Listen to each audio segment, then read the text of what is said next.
எம்ஜிஆர் ஜெயலலிதா வழிபாடு நடத்திய கோவில் கொல்லூர் மூகாம்பிகை கோவில். தற்பொழுது அங்கு முதலமைச்சர் விஜயும் வந்து வழிபாடு நடத்துவது எவ்வாறு பார்க்கப்படுகிறது? ராஜகுமரன்.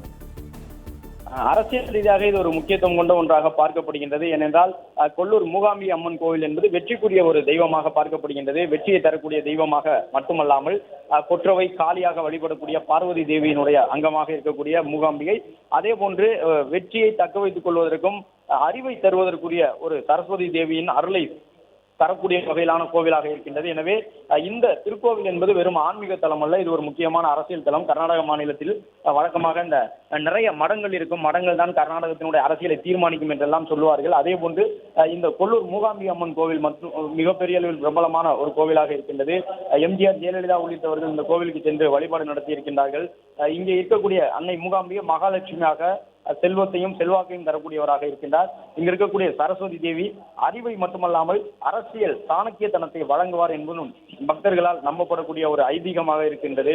அதே போன்று இங்க இருக்கக்கூடிய பார்வதி தேவியினுடைய உருவத்தை தாங்கி இருக்கக்கூடிய அன்னை காளி தேவியை பொறுத்தவரை வீரத்தை தருபவராகவும் எதிரிகளை வெல்லக்கூடிய சக்தியை அளிக்கக்கூடியவராகவும் இருக்கின்றார். எனவே தனது செல்வாக்கு உயரவும் அரசியல் சாணக்கியத்தனம் மேம்படவும் தன்னுடைய அரசியல் எதிரிகளை வெல்லவும் 3 விதமான கோவில்களுக்கு சென்று வழிபாடு நடத்த வேண்டிய அவசியம் இல்லை. ஒரே கோவிலில் அதற்கான வழிபாட்டை மேற்கொள்ளலாம் என்ற அடிப்படையில் தான் தமிழக முதலமைச்சர் சி ஜோசப் விஜய் இந்த திருக்கோவிலுக்கு சென்று வழிபாடு நடத்தி வருகின்றார். இங்கே இருக்கக்கூடிய சுயம்பு லிங்கமும் கூட சிறப்பு வாய்ந்ததாக பார்க்கப்படுகின்றது. லிங்கேஸ்வரர் என்றால் சிவபெருமானைத்தான் குறிப்பிடுவார்கள். ஆனால் சிவபெருமான் மட்டுமல்ல, படைக்கும் கடவுளாக இருக்கக்கூடிய காக்கும் கடவுளாக இருக்கக்கூடிய அனைவருமே அந்த மும்மூர்த்திகளாக இடம்பெற்றிருக்கின்றார்கள். சிவன், விஷ்ணு, பிரம்மா ஆகிய 3 தெய்வங்களையும் சேர சுயம்புலிங்கத்தின் வடிவிலே வழிபடலாம் என்பது பக்தர்களுடைய ஒரு நம்பிக்கையாக இருக்கின்றது. சரியான முடிவுகளை எடுப்பதற்காக இந்த கோவிலுக்கு பலரும் செல்வது வழக்கம். தங்களுடைய மனதில் இருக்கக்கூடிய முடிவை திருக்கோவிலுக்கு சென்று அன்னை மூகாம்பிகைக்கு முன்பாக முன்வைத்து தங்களுக்கு வெற்றியை தர வேண்டும் என்று வழிபாடு நடத்துவது வழக்கம். இது மட்டுமல்லாமல் இங்கு ஒரு சிறப்பு வழிபாடும் உண்டு. சத்ரு சம்காரம் என்று சொல்வார்கள், சண்டி ஹோமம் என்று கர்நாடக மொழியில் சொல்வார்களாம். சண்டி ஹோமம் என்றால் சத்ரு சம்காரம், தங்களுடைய அரசியல் எதிரிகளை வீழ்த்துவதற்காக நடத்தக்கூடிய ஒரு யாகம். பல அரசியல் தலைவர்கள் அவற்றை எல்லாம் மேற்கொண்டிருக்கின்றார்கள். என்றாலும் அரசியல் தலைவர்கள் கோவிலுக்கு செல்லும் பொழுது என்னென்ன வழிபாட்டை மேற்கொள்கின்றார்கள் என்பது வெளிப்படையாக தெரிய வராது. எனவே முதலமைச்சருடைய வழிபாட்டிலும் கூட இந்த சத்ரு சம்காரம் போன்றவை எல்லாம் இடம்பெறுகின்றதா என்பது திருக்கோவில் நிர்வாகத்திற்கு மட்டும்தான் தெரியும். அரசியலில் எதிர்ப்புகளை, துரோகங்களை, மறைமுக எதிரிகளை வீழ்த்துவதற்காக இதுபோன்று சத்ரு சம்காரம் நடத்துவதற்கும் இந்த மூகாம்பிகை அம்மன் கோவில் பெயர் பெற்ற ஒரு கோவிலாக இருக்கின்றது. ஏற்கனவே சண்டி ஹோமத்தை முன்னாள் முதலமைச்சர் ஜெயலலிதா அவர்கள் மேற்கொண்டிருக்கின்றார். 2002, 2004 உள்ளிட்ட காலகட்டங்களில் எல்லாம் ஜெயலலிதா அவர்கள் முதலமைச்சராக இருந்து இந்த கோவிலுக்கு சென்றிருக்கின்றார். அப்பொழுது அவர் வகையிலான சத்ரு சம்காரம் உள்ளிட்டவற்றை எல்லாம் கோவிலினுடைய வழிபாட்டில் இருந்து மேற்கொண்டதாக சொல்லப்பட்டிருந்தது. அதன் பிறகு அவருக்கு சற்று 2006 தேர்தல் பின்னடைவை தந்திருந்தாலும் அதன் தொடர்ச்சியாக 2011, 16 உள்ளிட்ட தேர்தலில் எல்லாம் தொடர் வெற்றி பெறுவதற்கு முன்பாகவும் அதே போன்று சில யாகங்களை எல்லாம் அவர் மேற்கொண்டிருந்தார். எனவே இப்பொழுது எம்ஜிஆர் ஜெயலலிதா பாணியை பின்பற்றி தமிழக முதலமைச்சரும் இந்த பயணத்தை மேற்கொண்டிருக்கின்றாரோ என்று அரசியல் ரீதியாக அர்த்தம் கொள்ளும் விதமாகத்தான் முதலமைச்சருடைய இந்த பயணம் அமைந்திருக்கின்றது.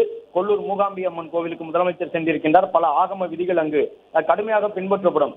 கேரளத்தினுடைய குருவாயூர் கோயிலை போன்று சக்தி பீடங்களில் ஒன்றான இந்த கொல்லூர் மூகாம்பி அம்மன் கோவிலிலும் கடுமையான முறையில் அந்த ஆகமங்கள் பின்பற்றப்படும்.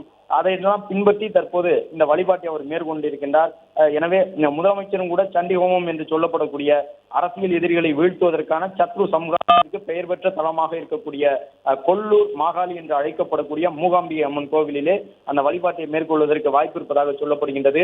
நிதி ஆயோக் கூட்டத்தை முடித்துக் கொண்டு டெல்லியிலிருந்து விமானம் மூலமாக மங்களூர் வந்தடைந்திருந்த தமிழக முதலமைச்சர் அங்கிருந்து கிட்டத்தட்ட ஒரு 140 கிலோமீட்டர் தொலைவில் இருக்கக்கூடிய கொல்லூர் மூகாம்பி அம்மன் கோவிலுக்கு சென்றிருக்கின்றார்.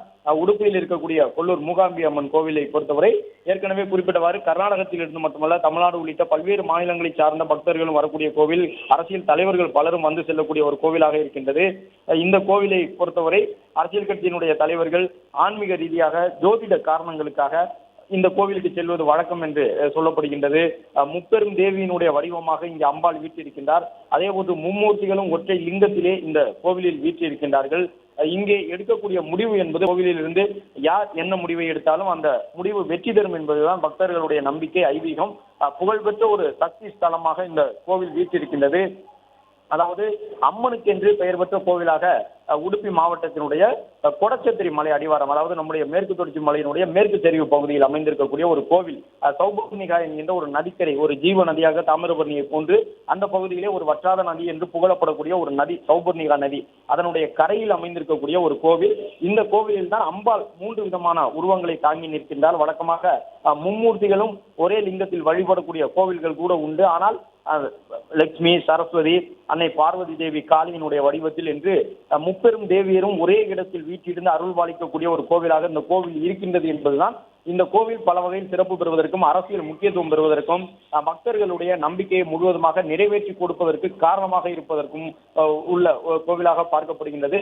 பத்மாசனத்தில் அமர்ந்திருக்கக்கூடிய அன்னை மூகாம்பிகை சங்கு சக்கரங்களை ஏந்தி நிற்கின்றார். தற்போது அவருக்கு முன்பாக தமிழக முதலமைச்சர் சி ஜோசப் விஜய் நின்று வழிபாடு நடத்தி வருகின்றார்.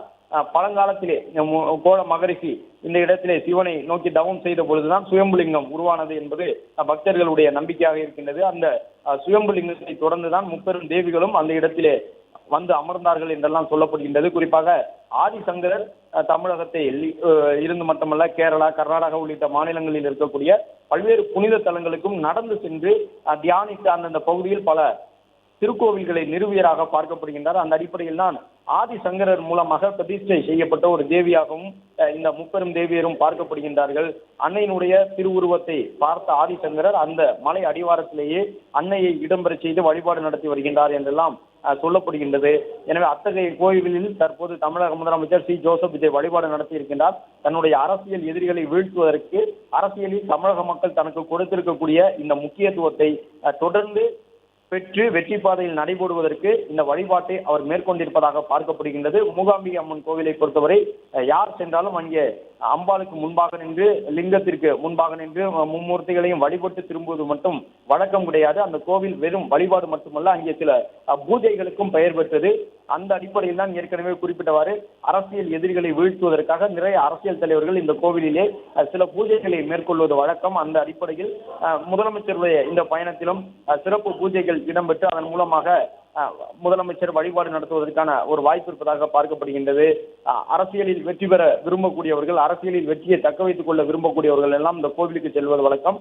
முன்னாள் முதலமைச்சர் எம்ஜிஆரை பொறுத்தவரை 1 கிலோ எடை கொண்ட ஒரு வாளினை, அதுவும் தங்க வாள் ஒன்றை இந்த கோவிலுக்கு பரிசீலித்திருந்தார். 2.5 அடி நீளம் கொண்ட தங்க வாள் அது தனியாக ஒரு கண்ணாடி பெட்டியில் வைத்து பாதுகாக்கப்படுவதாகவும் பூஜையிடப்படுவதாகவும் சொல்லப்படுகின்றது.